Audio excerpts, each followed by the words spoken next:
a toda esta zona que no aporta microclimates. Si hacemos un elemento comparativo, yo trabajé como instructor de buceo en las Islas Medas en Gerona, que es un lugar muy especial porque se ha creado ahí una reserva submarina, una reserva fantástica donde hay una cantidad inmensa de vida. ¿Por qué? Porque hay dos ríos precisamente que desembocan muy cerca de las Islas Medas y por lo tanto aportan una gran cantidad de nutrientes y los peces van ahí. Es decir, los peces no van porque sea una reserva, y ellos no saben que es una reserva. Pero lo curioso es que te sales de la reserva y parece que han tirado una bomba atómica, no hay ni un solo pez, porque está todo esquilmado. Sin embargo, en la reserva hay una cantidad de vida, ¿no? Pasa con los suyastres también en la costa de Gerona, que es la costa que yo más conozco desde el punto de vista submarino, pasa con las fórmicas, pasa con un montón de lugares que están cerca de esos desembocadores. Entonces, a la isla de Ízaro le ocurre algo muy parecido. Es una de las pocas islas que está en un lugar donde desemboca una gran cantidad de agua, y luego, sobre todo, hay otro elemento fundamental que lo vamos a ver, no sé si se ve el ratón aquí, sí, lo vamos a ver acá, y es que, perdón, no está jugando malas pasadas el tema. Y esta peculiaridad la vamos a ver dentro de este círculo rojo.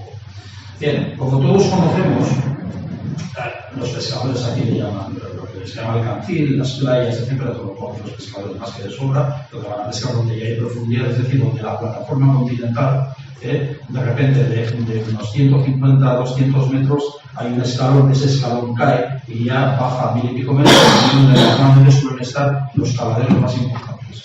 ¿Por qué? Por una razón muy parecida a la de la desembocadura del río Itaibái. Es decir, hay nutrientes y corrientes que traen de esos nutrientes desde el fondo, que suben por las paredes de ese cantil, y lo que hacen es, de alguna manera, llevar una gran cantidad de nutrientes para que las especies que están allí pues, puedan sobrevivir, ¿no? Pues esto sucede algo parecido. La cuestión es que en casi toda la costa de Vizcaya, para llegar a ese cantil, para llegar a esa caída, digamos, fuerte, tenemos que entrar más adentro aproximadamente unas 12 millas, 10, 12 millas, 8 millas, depende un poco de la zona, ¿no? Pero paradójicamente resulta que justo delante de la isla de Ízaro empieza a haber una serie de escalones sucesivos, y esos escalones nos permiten coger profundidad de una manera muy rápida. De hecho, no sé si sabrá, pero ahora aquí se sale a ver ballenas relativamente cerca, se sale a ver tiburones relativamente cerca, son tiburones de muchos ríos pelágicos que suben desde el cantil. Es decir, tenemos esa caída de la plataforma continental de una manera muy rápida.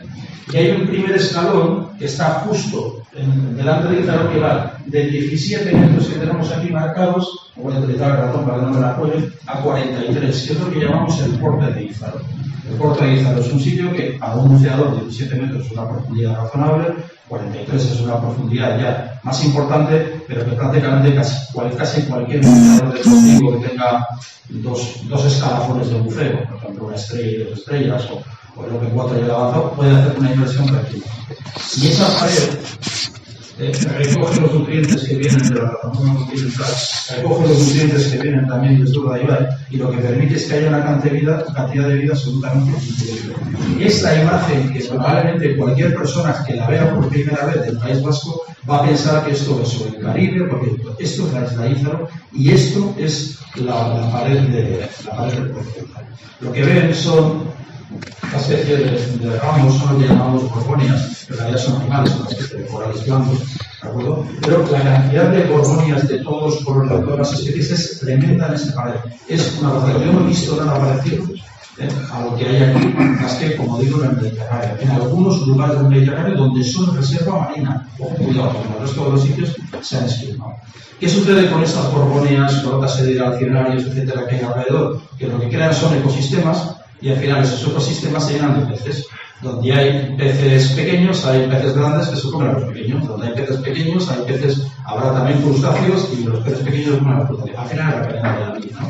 Y ahí tenemos, como digo, una cantidad de vida absolutamente tremenda en un espacio tan sumamente corto. Pues si nos fijamos, aquí tenemos, por ejemplo, lo que llaman la piedra de Cotorroarri, o Arriederra, que se llama, que es el cañón este que tenemos justo al norte de Ízaro. Es decir, que prácticamente está justo al lado. Cualquiera que tenga un bote ha pasado 30.000 veces por encima del porte Ízaro sin saberlo. Lo sabe porque se lo marca la sonda nada más, pero sin saber que ese porte es especial.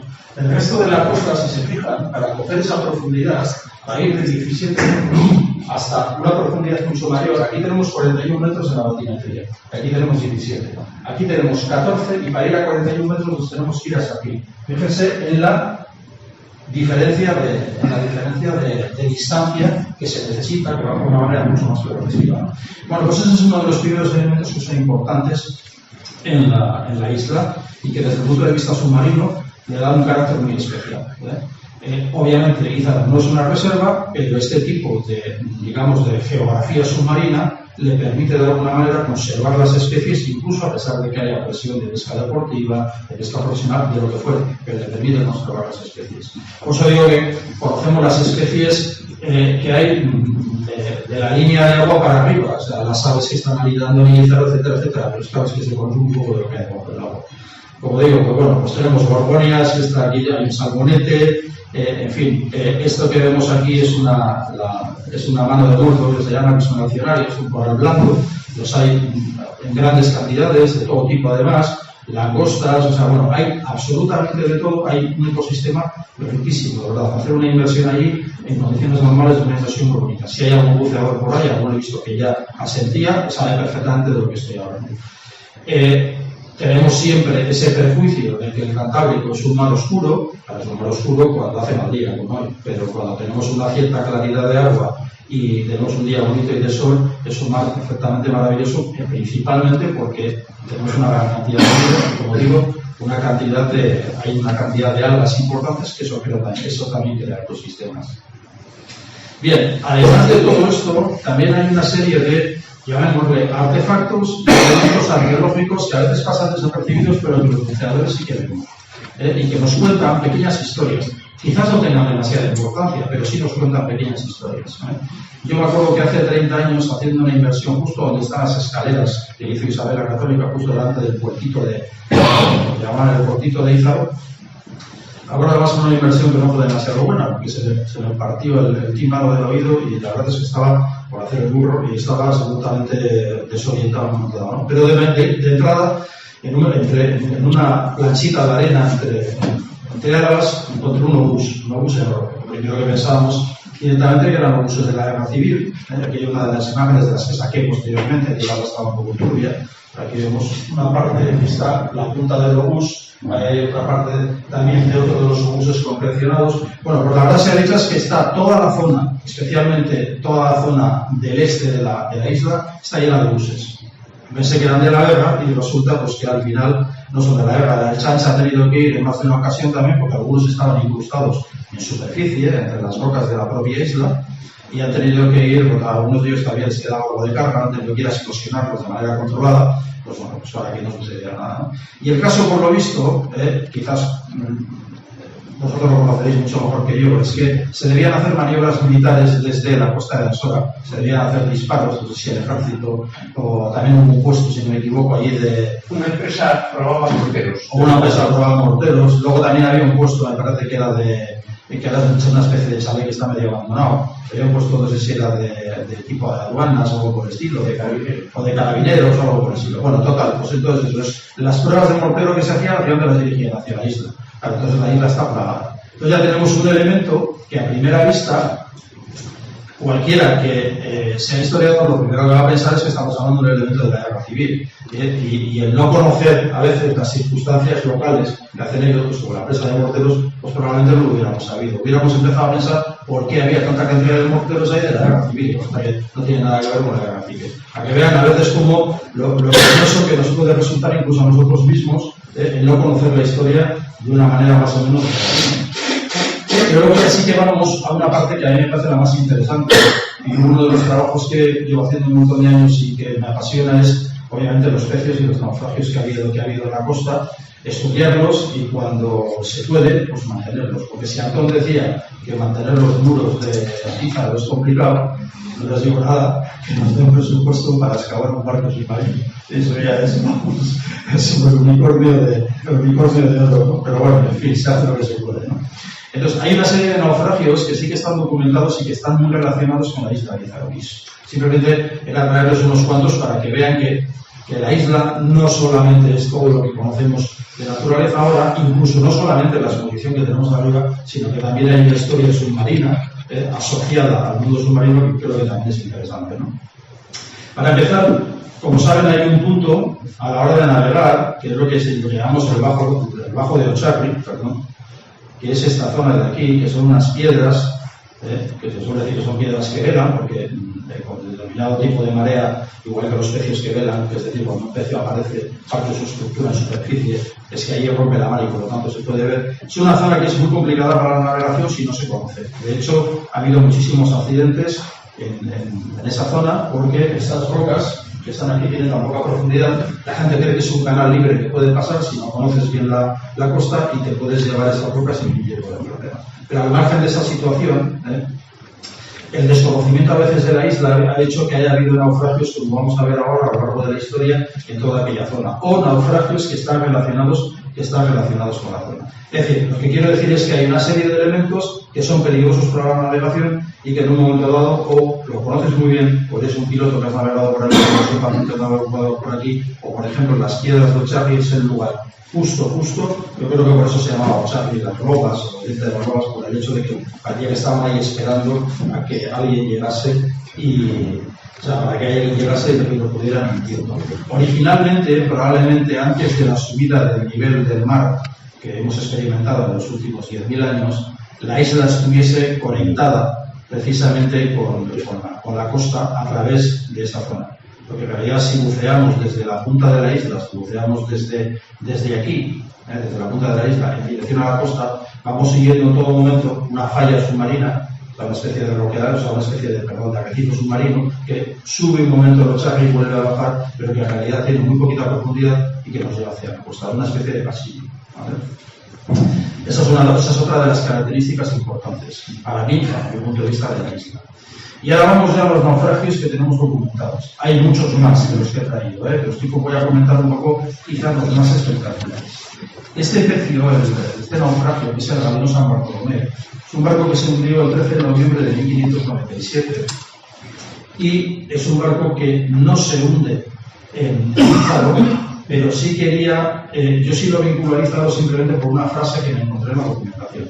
Bueno, es un barco que estamos estudiando ahora, estamos haciendo varias campañas ordenadas por la Diputación, estamos intentando localizar los restos del barco y ahora les voy a explicar un poquito la historia. En realidad este barco es un barco que de 900 toneladas, es un galeón enorme. De hecho, a bordo del barco iban más de 400 personas en el momento en que se hunde. Eran una serie de barcos que se hicieron en Deusto, se hicieron en el año 1589 y se hicieron un poco como respuesta, de hecho se utilizaron en un ataque a Holland en el sur de Inglaterra, se utilizaron como respuesta por la derrota de la llamada Armada Invencible en 1588 de Felipe II. ¿No? Se hace una serie, como digo, una serie de barcos, se hacen 12, se les llaman los 12 apóstoles, a cada uno de ellos se les coloca el nombre de un santo, en este caso pues, se le llama San Bartolomé. Bien, cuando vuelven de Holland, de intentar el ataque al Reino Unido, intentan derivar hacia La Coruña, intentan entrar en La Coruña, que era el lugar donde teóricamente deberían de haber atacado, pero les coge una tremenda tormenta y empiezan todos a correr el temporal a través del Cantábrico, poco a poco, todos se consiguen refugiar en puertos, salvo el San Bartolomé, que no consigue entrar en puerto de ninguna manera. El último intento que hace el San Bartolomé por entrar en puerto es entrar en el puerto de Bermeo. Intenta entrar al puerto de Bermeo, empieza a disparar los cañones para que desde Bermeo se les atienda, pero las lanchas de Bermeo no pueden salir a por él, era imposible, el estado de la mar era absolutamente brutal. El capitán, desesperado, continúa adelante. Yo creo que estaba buscando alguna de las playas para poder fondear, pero se entra en la ría de Moncayo. Por la mala suerte, no, por una suerte lógica, cualquiera que conozca la navegación sabe qué le va a pasar, que se queda directamente en Callao, en la barra de Moncayo. Se queda a escasamente 150 metros del puerto de Moncayo. En Mundaca todo el mundo estaba viendo al barco en Callao y todo el mundo estaba viendo cómo le estaba batiendo las olas. Estaba batiendo de una manera absolutamente brutal. Cuentan los informes que incluso eran capaces de discernir lo que les decía a la gente a bordo del barco. Había 400 armas a bordo que no eran militares, es decir, había una serie de gente que sí que eran militares porque era un barco real, pero a bordo, como saben, en aquella época iba sobre todo muchísimas personas civiles porque venían, este barco venía, como digo, había subido a Falmouth, pero también traía, había pasado primero por Holanda, también traía pasaje civil y también traía una serie de elementos de mercaderías y sobre todo traía 50.000 ducados en oro para pagar a las tropas. Entonces, el barco, como digo, encalla en Navarra, lo que hoy forma la famosa ola de Mundaka, esa barca de arena que tenemos abajo, encalla ahí, la mar le golpea, desde Mundaka ven en todo momento cómo se está destrozando el barco y no pueden hacer absolutamente nada. Solamente se salvan 40 personas, solamente consiguen salvar la vida. De las 400 que iban a bordo. Y durante los siguientes días, y esto es lo que lo enlaza con Ízaro bajo mi punto de vista, durante los siguientes días llegan a la costa, se recogen en la costa 280 cadáveres. De esos 280 cadáveres se hizo un entierro luego general, del que se hizo cargo pues, el proveedor de Vizcaya, Baltasar de Lezama. Hay una frase que aparece en la documentación que a mí me encantó gráficamente. Es que, claro, los cadáveres no solamente se quedan en la costa de Mundaka, sino que precisamente por eso, por la vaciante de Urdaibai, se van hacia la isla de Ízaro, o sea, siguen las corrientes, ¿no? Y dicen que Ízaro estaba rodeado de cadáveres como si fuese un rosario. Y esa es un poco la idea por lo que le metí en para que veamos cómo van las cosas, cómo se conforma. Esa imagen tenía que ser absolutamente dantesca, ¿no? Esa es una de las historias quizás muy alejada del tiempo, porque como vemos son 1597, pero fíjense que es 1597, solamente poco después del ataque de los piratas hugonotes a la isla de Ízaro. O sea que, en fin. Bien, ya si nos adelantamos en el tiempo, hay otros barcos que me van a permitir, hay barcos, voy a parafrasear un poco a Antón, hay barcos en los que nosotros no hablamos porque no queremos desvelar qué barcos son y sobre todo no queremos que la gente investigue porque están desprotegidos. Hoy por hoy, siento mucho decir esto, pero hay una grandísima mayoría de buceadores que son gente muy respetuosa con el patrimonio, pero también hay algún amigo de la gente. Entonces, el mar es un lugar de impunidad total. Si desvelamos un barco o desvelamos una posición, lo más probable es que el barco se pueda expoliar y es algo que no queremos. O sea, que a medida de lo posible, mientras no haya dinero para estudiarlo, está mejor salvaguardado ahí, porque si ha estado 200 años sin que nadie lo toque, damos por supuesto que puede estar un poco de tiempo más, ¿no? Pero bueno, vamos a hablar de un par de barcos solamente. De uno de ellos vamos a hablar un poquito más. Un par de barcos que se hundieron en épocas relativamente recientes dentro de una línea temporal, como es en este caso, pues por ejemplo, 1825 y 1823. Hay más o menos referencias sobre unos 10 barcos en el siglo XIX hundidos en Ízaro, o que si no se hunden directamente en Ízaro, encallan en Ízaro y son absolutamente destrozados, como es el caso del que vamos a ver. Uno es el Kriegsmarine francés, Nuestra Señora del Carmen, de 1826. Tenemos los informes en los archivos de la Diputación sobre el derecho sucedió, porque cuando en el mundo marítimo, cuando un capitán tiene un accidente, sobre todo si él cree que no es responsable, se hace lo que se llama una protesta de mano. Es decir, se escribe un informe y en ese informe se dice, mira, yo llegué, resulta que me pasó esto, con una tormenta, no puedo hacer nada, no puedo entrar en tal sitio, pero me paso y al final el barco encalló. Es una manera, de alguna manera, también de descargar la responsabilidad, ¿no? Aparte que también hay una investigación oficial. Pero luego hay un caso que me gusta mucho, y del que les voy a leer incluso el informe, pero no lo leeré mucho tiempo, que es el caso de un barco británico, una goleta británica, la Lord Nelson, que se hunde el día de mi cumpleaños, pero en aquella época, en 1825, precisamente en Ízaro, ¿no? Y solamente hay dos supervivientes, en este caso uno de los supervivientes es el capitán Francis Philben. El barco venía de Capbreton en Canadá, venía cargado con aceite y venía cargado con bacalao, que lo traía para el puerto de Bilbao. Entonces intenta entrar en el puerto de Bilbao, pero hay tal tormenta que no consigue traspasar la barra de Portugalete. Entonces allí le dicen que continúe el viaje, que se continúe, que se refugie donde pueda. Supongo que los prácticos que había en Portugalete, los puertos de Portugalete le dicen que se vayan. Entonces continúa. El capitán decide doblar Cabo Manchichaco y al doblar Cabo Manchichaco ve en las cartas, porque eso le dice aquí toda la protesta de mares, el informe de su declaración ante el juez en Bilbao. Entonces ve que hay un fondeadero, que es el fondeadero de Arribolas, lanza las anclas, o sea, fondea el barco en Arribolas, pero se le parten los cables. fondea la Esperanza, o sea, el ancla de la Esperanza, la única que le daba al barco, y también se le parten los cables. Entonces, de repente se encuentra con que no tiene anclas para fondear, y entonces el barco directamente, prácticamente, se queda aparente. Se ha desarrollado ya, el barco, las velas ya son inutilizables, y entonces ve cómo va derivando, y lo lleva hacia la isla de Ízaro. Inevitablemente, además. Él creyó que estaba salvado, porque lo dice en su protesta de mar, porque dice, bueno, por lo malo, cayó en la isla y tal. Y si caso cuenta que la isla de Ízaro, por debajo, precisamente porque es un flis, es prácticamente como el lomo de un dragón. O sea, es el peor sitio que puedes ir a callar con tu barco. O sea, estás muy bien. Y me interesa mucho cómo dice él, lo dice literalmente, dice, en su declaración, dice, való el buque que a la media hora no se vio más de él. En media hora destrozó la mar el buque, habiéndose milagrosamente salvado el que declara y un marinero, que repentinamente se vieron arrojados por las olas en la isla inhabitada de Ízaro, sin que haya salido más de los otros 4 hombres de su tripulación, que indudablemente perecieron. Que a pesar de las diligencias de la justicia de Bermeo, pueblo a media legua, poco más de dicha isla, que intentó con lanchas y mucha gente sacar al que declara y su marinero de la referida isla, no pudieron conseguirlo hasta 48 horas. Después que abandonó algún tanto el citado temporal, fueron sacados de ella por las lanchas y gente de Bermeo, estropeados y casi inánimes, de lo mucho que habían sufrido por la intemperie y por la falta de alimentos. Estuvieron prácticamente 2 días en Ízaro. Claro, estamos hablando de, hemos dicho, si me equivoco, el 26 de enero.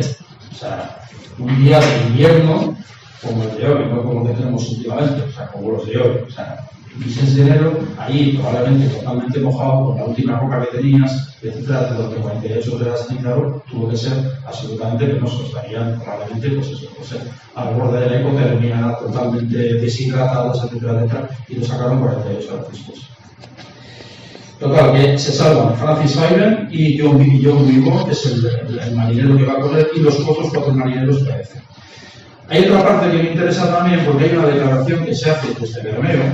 Me interesa porque nos da también un poco la idea de qué estaba pasando en el pueblo en ese momento.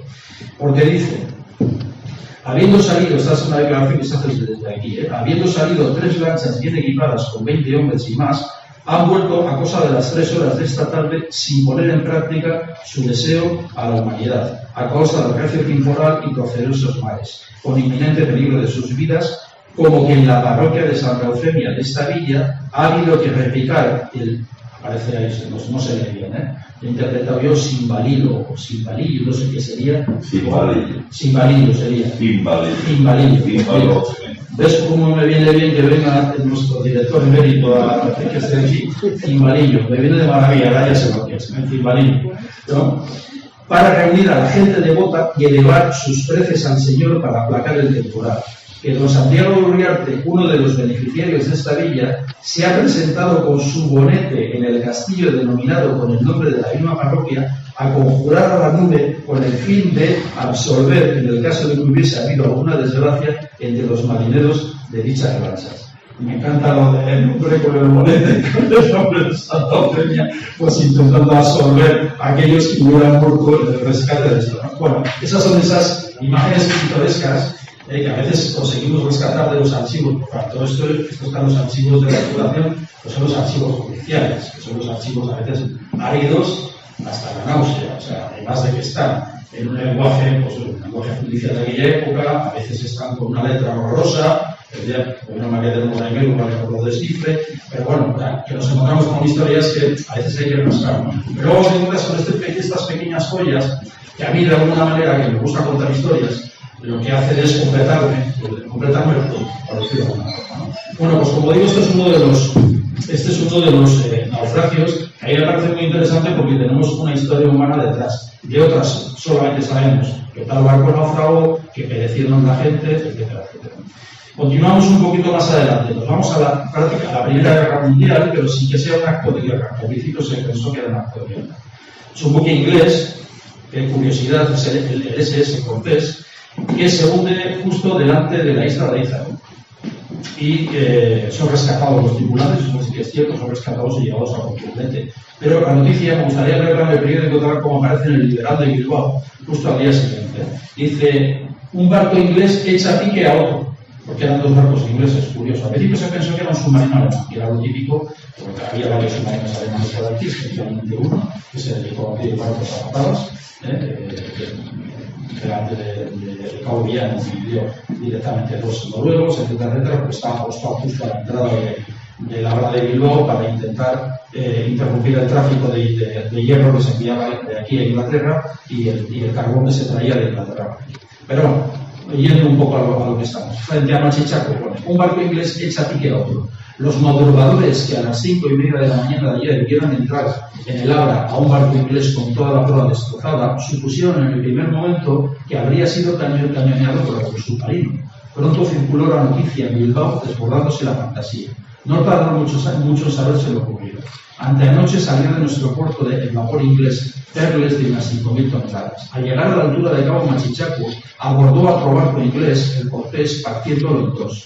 Este barco se fue rápidamente a pique, siendo salvada la tripulación por los Perles. El buque hundido venía a Bilbao con carga general. Tan violento fue el choque que el Perles resultó también con importantes averías en la proa, por cuyos moquetes entraba agua. Debido a que ésta no llegó a las bodegas, no se hundió regresando a este puerto. Llevaba cargamento de mineral. Frente al semáforo de la galera estuvo pitando largo rato, pidiendo práctico, haciendo su entrada a las 5 de la mañana. Tráfico en el desierto para reparar las averías sufridas. Los tripulantes fueron muy bien atendidos en Perles. Bien, el barco no está exactamente en Machichaco, sino que está precisamente delante de Izaro. Delante de Izaro, justo, vamos a decir, alrededor de por donde está ese corte de Izaro, digamos que está por ahí, sin decir exactamente dónde está. ¿No? Yo quiero bajar esta primavera, quiero documentarlo, filmarlo. Entonces, a ver, si nos fijamos un poco, a veces incluso en las noticias históricas, bueno, para empezar, y perdónenme la expresión, en historia sucede algo que suele ser muy clásico, además. Es decir, hay historias de las que no se sabe absolutamente nada, historias que nunca nos hubiéramos imaginado, hasta que un día no te encuentras un pequeño hilito del que tiras, y resulta que cuando empiezas a tirar de hilos, te encuentras con una madeja enorme.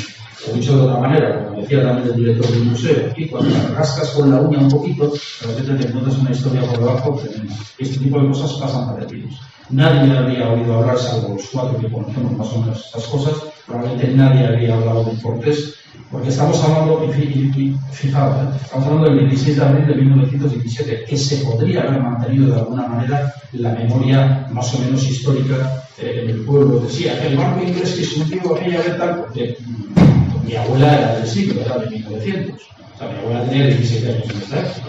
O sea, se podría haber acordado perfectamente de un suceso así. Sin embargo, desaparece totalmente. De la misma manera que desapareció lo del San Bartolomé. San Bartolomé no ha quedado registro, porque como los registros parroquiales también, no hay ningún registro de dónde se entregaron a las 200 y pico cadáveres, pero es que, de verdad, lo de San Bartolomé tuvo que ser una conmoción en toda esta zona. O sea, 200 y pico personas desapareciendo días y días y días tal. Bueno, pues eso ha quedado totalmente olvidado. Y esto pasa parecido. Cuando nosotros importamos esa documentación y, por ejemplo, tenemos la suerte de tener una hemeroteca en la que aparece una noticia de estas, en la noticia nos dice que está cerca de Machichaco. ¿Dónde buscamos? Lógicamente, en Machichaco. Pero bueno, afortunadamente hoy hay más archivos, hay más cosas, hay más tecnología, utilizamos otros aparatos de detección que permiten que consigamos encontrar más. Y ya para terminar, les voy a hablar solamente de 3 leyendas de naufragios, porque una cosa es lo que verdaderamente sabemos y otra cosa es lo que circula por ahí. Esas leyendas de naufragios, que a veces realmente no existen, también es cierto que no las podemos desechar a priori, porque todos sabemos que las leyendas no son una creación esnil o que de repente tal, sino que normalmente siempre están basadas en algún suceso real, quizás distorsionado, pero que probablemente tenga un cierto peso de realidad, ¿no? Y por una parte está el famoso pecio romano, que todo el mundo dice que hay delante de la isla de Izaro y que yo no ni afirmaré ni desmentiré si lo hay o no lo hay. Pero en cualquier caso, es muy probable, y sería lo más normal del mundo, que hubiera pecios romanos delante de la isla de Izaro, teniendo en cuenta que Portuondo era uno de los fondeadores romanos. De hecho, no hace mucho, yo he estado sacando del fondo la tierra romana, la tierra siciliana romana, del fondo porque era uno de los montaderos habituales de los barcos romanos que subían por la tierra. Entonces, es decir, teniendo en cuenta que a poco que rascamos en la historia, en tiempos modernos ha habido un montón de hundimientos por toda esta zona, pues imaginémonos en época romana. O sea, es decir, barcos romanos hundidos, pues tiene que haber. Que exista un barco es profeso, es como se cuenta o como circula la leyenda por ahí, yo no lo voy a reservar. También les digo que si estuviera, estaría trabajando en él, y si no estoy trabajando en él, tampoco lo contaría, porque sí son muy dolorosos precisamente por el tema de las ánforas, ¿de acuerdo? Pero bueno, es lo más probable. El problema que tenemos con los barcos romanos es que son difíciles de detectar, porque los elementos de detección que tenemos actualmente a la hora de hacer arqueología son sonares de barrido lateral, magnetómetros de protones que funcionan, sobre todo los magnetómetros de protones, con la detección de elementos férricos, o sea, de elementos metálicos que alteren de alguna manera que alteren el mapa magnético de la zona. Entonces, un barco romano, en líneas generales, los elementos férricos son tan mínimos que no nos permite detectarlo. No tenemos manera de detectarlo si no sobresale mucho en el fondo. Y normalmente no suele sobresalir.